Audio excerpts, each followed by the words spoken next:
Mission to explore Nepal. Good evening, everyone. Tourism is important in all countries, as we all know. But this COVID-19 pandemic has even made it more pronounced, mainly for the fact that tourism sector is globally the hardest hit sector, and for almost for a year now, I think, since the whole of 2020, and is still continuing, and we don't know for how long this will go. While we hope that things will return to normal as soon as possible, but still then we are not really sure how this is going to happen. So therefore, tourism has actually really impacted us, and particularly for our two countries, Nepal and Bhutan, because Nepal, 2020 was supposed to be a visit Nepal, and you had set a huge target. And in fact, I again had the honor of participating the launching of that event sometime in November 2019. I was there in Kathmandu to participate in this launch, but unfortunately, COVID-19 has derailed that. And for Bhutan also, 2020 was a very special year because Lonely Planet has named Bhutan as the country to visit in 2020. So both Nepal and Bhutan, we have really lost because of COVID-19. We have lost that opportunity. But however, on the positive note, we feel that we also got this opportunity because of this quite time with no tourists. It's given us a chance to reset, revitalize, and reorient our tourism to pursue the global agenda of sustainability, to address the climate change crisis and all. So for us in Bhutan, we have been actually working for the last 1 year. I mean, how do we reorient? So therefore, in a way, on a positive note, COVID-19 pandemic has also given us this opportunity. And coming to Bhutan and Nepal, as I said, I personally have a special relationship with Nepal because of my study there. But even otherwise, I think Bhutan and Nepal share a long history of cordial association. And it is still being continued today from stand to stand. And just to give a short figure, I mean, even in tourism, our figure says that in 2019, around 1,500 Nepalese have visited Bhutan as a tourist, 1,500 in 2019. And in 2020, during the COVID time, I mean, till I think March, February, just in 2 months, we had about 101 Nepali visiting as a tourist to Bhutan. And then from Bhutanese side, about 5,200 Bhutanese have visited in 2019 to Nepal. So therefore, even in the tourism sector, but besides that, I think so many things are also happening. But of course, when you look at the number looks quite small. But then, should we really care about this number? And I hope to answer this question in my presentation. So now let me go to my presentation. So just to set the context, in Bhutan, everything that we do, when you talk about a nation, we basically talk about three things. We call it as a Tsawasum, basically the three precious triple gem. And that actually comprises of our king. This picture here is the royal family, they present. Then the second one is the country, represented by our national flag here. Then of course the third one is the people. So the king, country, and the people constitutes our Tsawasum, or the national identity. And everything that we do here, we are being guided by our benevolent and very visionary kings, which I think I will be elaborating in my later slides. To set the context, Bhutan is now presently known globally for the different development paradigm that we have been practicing since the early 70s with the start of our so-called modern development, and which is popularly known as gross national happiness. Now, it was during the reign of our fourth king, whose picture is here, and he's also known as the father of gross national happiness.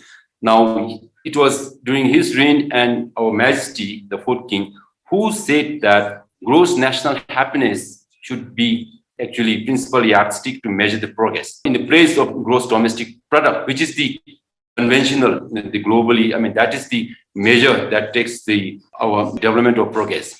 Now, since then, we have actually officially adopted gross national happiness as our development philosophy, and this has been guiding everything that we do in our country. Now, for instance, our present king says the gross national happiness basically means, in a very simple term, is a values, development with the values.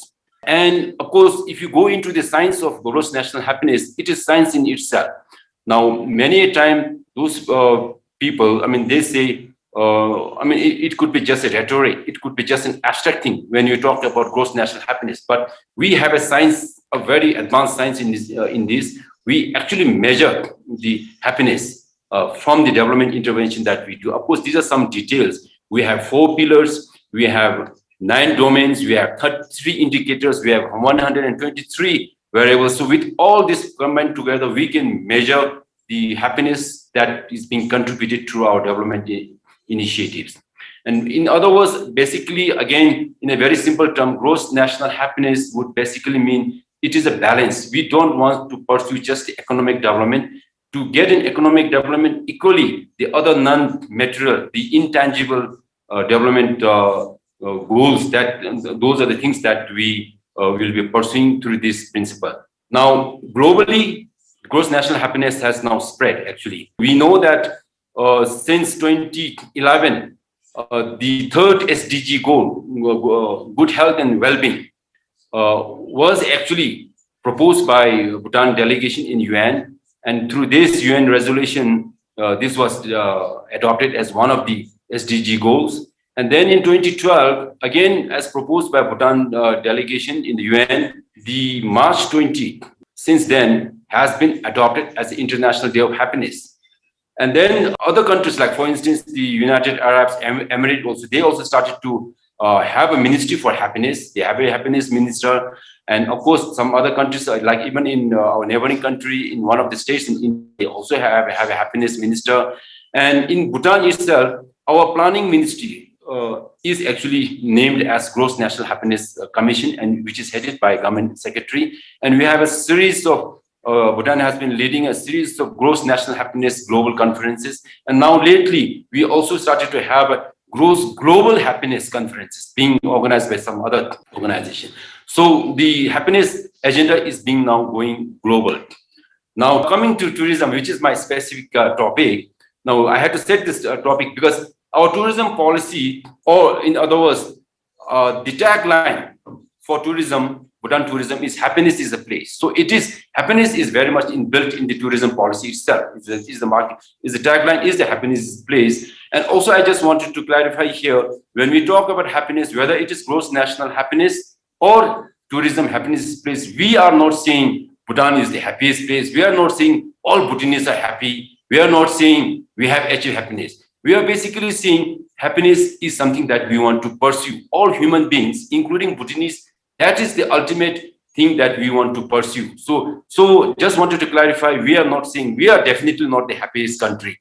I mean, if you go by the happiness report, Bhutan is somewhere in the 70s or 80th rank. So therefore, we are definitely not. But that is the point that we want to say. Globally, everybody should pursue towards getting happiness.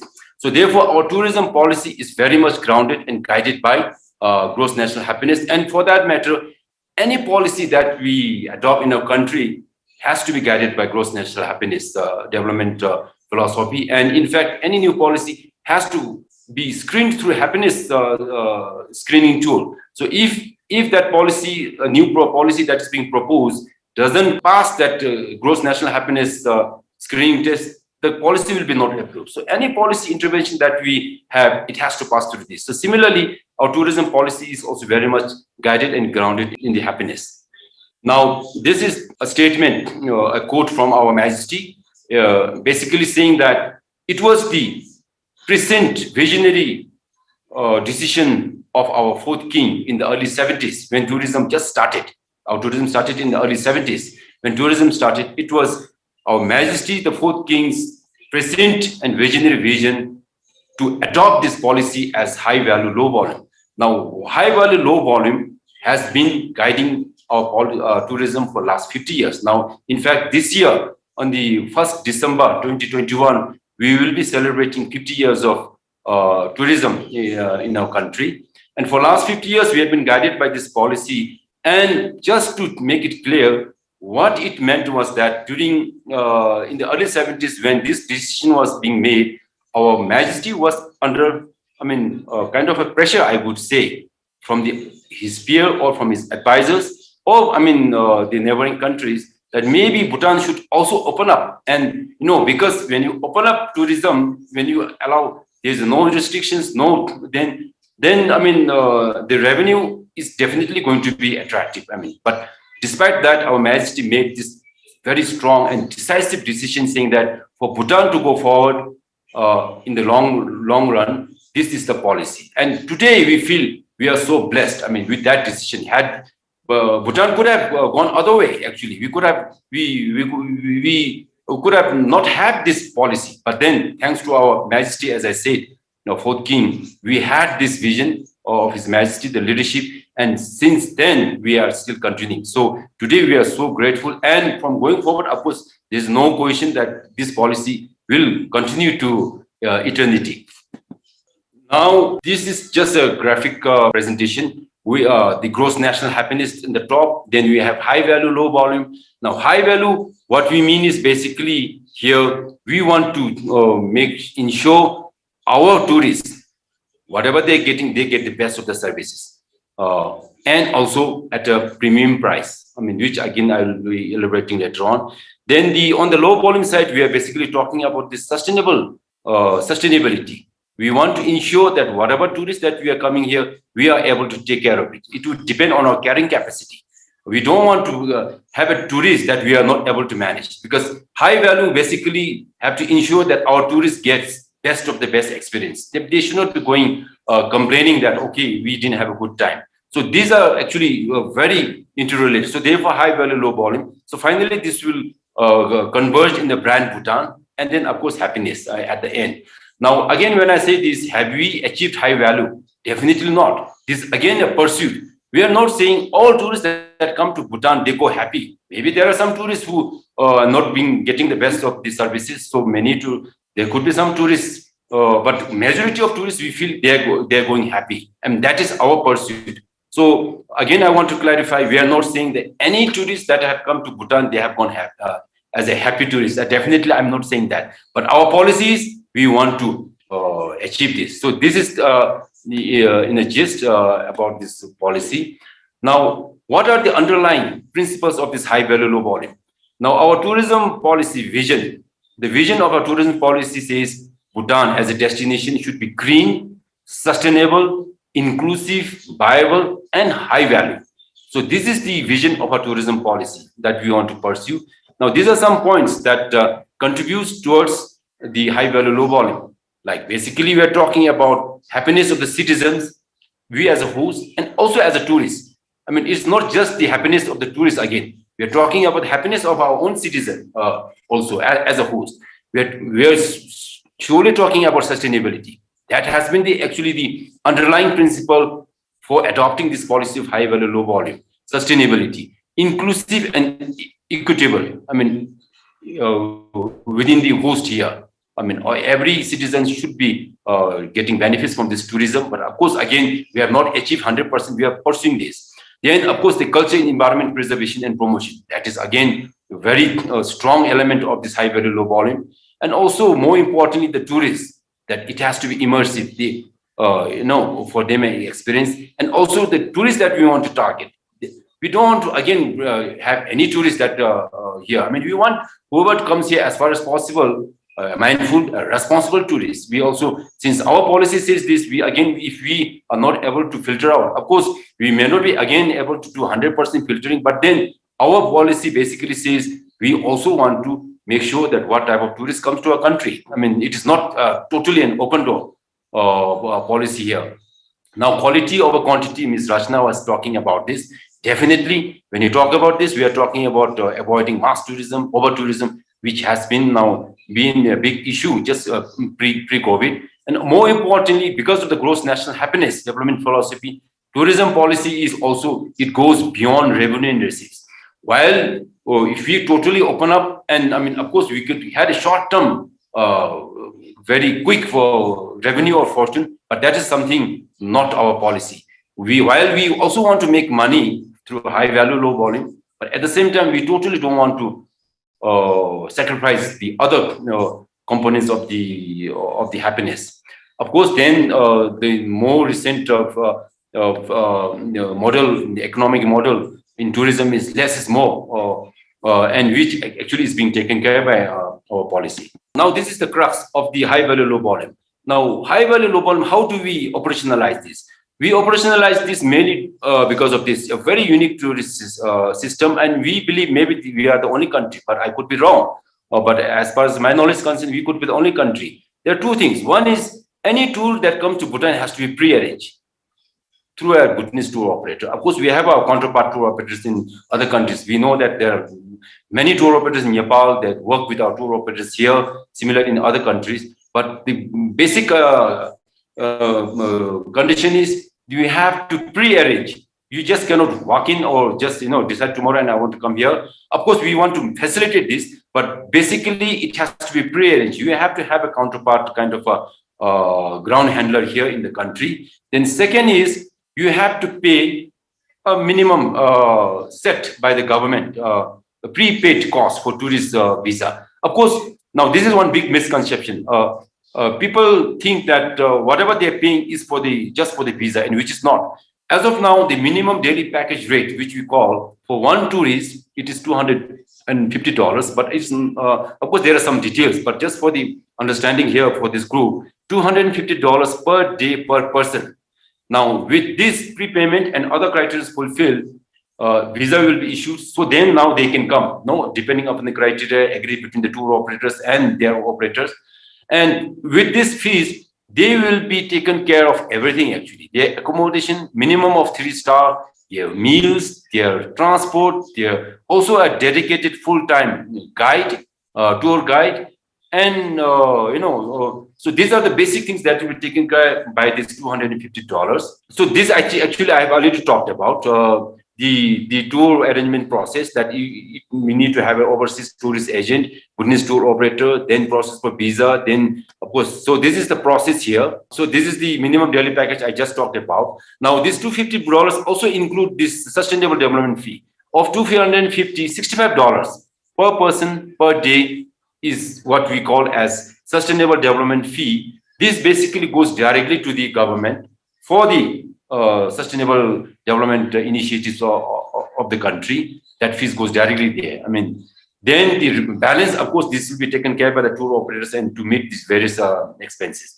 So we also feel maybe we are the only country that levies this so-called the sustainable development fee, which is 65 per tourist per day, and mainly again to support our tourism policy and also the national development policy. I mean, sustainability and sustainable development is at the core of our development. Now, what are the other policies and practices that are supporting high value low volume? Of course, the main are these two: the minimum daily package rate, which they have to pay in advance.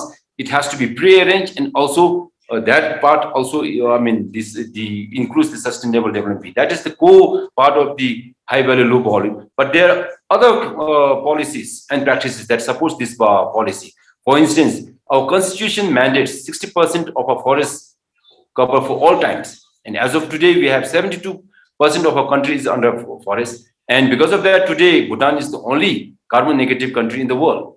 And we have actually pledged to be a carbon neutral for all times to come. And we are already, as of today, carbon neutral. And earlier, we also had a short discussion on this. And now, because of this environment agenda, we have actually restricted mountaineering above 6,000. While it's very attractive, to a tourist. If we open up, we could make a lot of money. But then, as I said, tourism in Bhutan, because of this policy, is beyond revenue and receipt. So therefore, we have made this decision. And because of that, today, Bhutan has this highest unclimbed mountain in the world, which is Gangkar Pinsum at 7,570 meters. Highest unclimbed mountain in the world. And then organic farming. The vision is Bhutan wants to be in the whole country, as far as agriculture is concerned, wants to be in organic. And then we have a Bhutan for Life NGO, which actually has raised fund for environment and climate change combating. And then, of course, The gross national happiness development philosophy focuses on the sustainability of natural resources, environment, culture, all actually holistic. And then our tourism is, as I explained earlier, is very much regulated. It has to be through licensed tour operators, licensed hotels, and tour guides. Even our camping sites are designated. And of course, to support the policy, we have the green tax on the automobile using fossil fuels. And then if it is an electric car, we have a tax exemptions and things like that. So these are some of the policy and practice, other practice that is supporting the policy. Now, I think going forward, post-COVID, post-COVID tourism, basically, as I said earlier, we are basically talking about rethinking, resetting our policy and product and practices. Now, in policy, Bhutan, I mean, I have participated in other such global or regional events, and I've been always saying, while we are talking about a new normal in tourism, if you talk about new normal in tourism, we are talking about a new policy, especially globally also. But for Bhutan, what I'm saying is, we really don't have to look for a new policy or new model, because our policy of high value, low volume fits very well, even post-COVID. Because post-COVID, we are talking about basically COVID has now made us realize that health is so important. So therefore, the tourism going forward, it will be, all the tourists will be, I think, very much mindful of the health and, safety and all. So therefore, we are talking about individual tourism. We are not talking about mass tourism. So therefore, our policy of high value, low volume, maybe other destinations might have to rethink their policy. But what we are saying is, humbly, we are saying we really don't have to rethink our policy. It just needs to be reinforced, our high value, low volume, because it fits so perfectly with this post-COVID scenario. Because we are talking about, as I said, revenue, beyond revenue receipts, talk about sustainability, and we are talking so much about climate change, even in this policy. Now, in terms of product, because of this COVID experience, especially in Bhutanese context, we are already thinking of, again, so far we have been really focusing on the culture and nature part as a tourism product. And of course, the happiness and all. But now we feel that because of the COVID, we have a huge opportunity in specializing in wellness and well-being. We have a strong history or a tradition of traditional medicine and all. So we are thinking that maybe now we have to specialize in this. Bhutan could be an exclusive destination for wellness and well-being, specializes in traditional medicine. That is one. Other could be the community tourism, the agro-tourism, the eco-tourism. So these are some of the new products that we may want to venture into post-COVID. Of course, the other products will still continue, but this is something. And also, most importantly, one big realization from this COVID experience is the need to emphasize or promote domestic tourism, because with such a situation, with no international travel, I mean, domestic tourism could be severe actually. Of course, so far, pre-COVID, Bhutan has never given attention to domestic tourism. Now, because of COVID, we are actually now seriously trying to develop and promote domestic tourism. And then even in terms of practices, of course, these are just an example. Because of policy and because of COVID, maybe we need to go now everything green. So these are some of the things that I could just share with you all. Then just a little information on the COVID-19 response. This graphic is from yesterday, actually 31st March.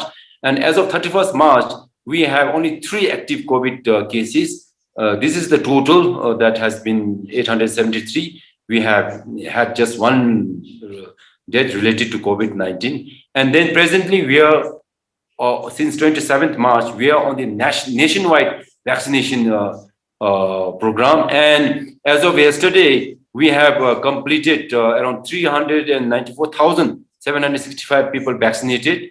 And our total eligible population is around 500,000, 500 or 600,000. So we have now almost achieved around 70% of, and we are, our target is to complete this nationwide vaccination by 3rd April, I think by day after tomorrow. So this is going, and somehow, because of our visionary leadership in His Majesty the King, we have handled this so well so far. The COVID-19 pandemic, and even the global media like CNN, They have actually covered this, basically sharing how we have done this successfully. And very recently, we had a visit of the Assistant Secretary General of UNDP, and he also made this remark in response, in relation to the COVID-19 response. If only there were 193 avatars of His Majesty the King of Bhutan, the world would be a much better place. We are so honored, to hear such words from such dignitaries. Now, again, we are so much championing the environment conservation.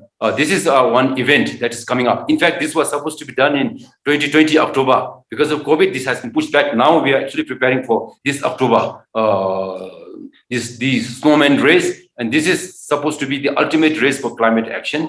And world-class athletes are going to participate in this. Just limited, actually. 22 athletes will be participating in this, and they will be running over almost like 300 kilometers through the snow-capped mountains, the high passes and all, and basically to draw the world's attention to the climate change. And Bhutan has been always championing this, and this is also part of our tourism. So finally, this is what our guests always say. They always feel that somehow Bhutan is different. They get an authentic kind of experience, and they feel that the air, the earth, something that's very different in Bhutan. The moment they land, they seem to experience different. That is something that we also like to give to our tourists, as per our policy. So this is my last slide, quote from His Majesty the King. So thank you very much.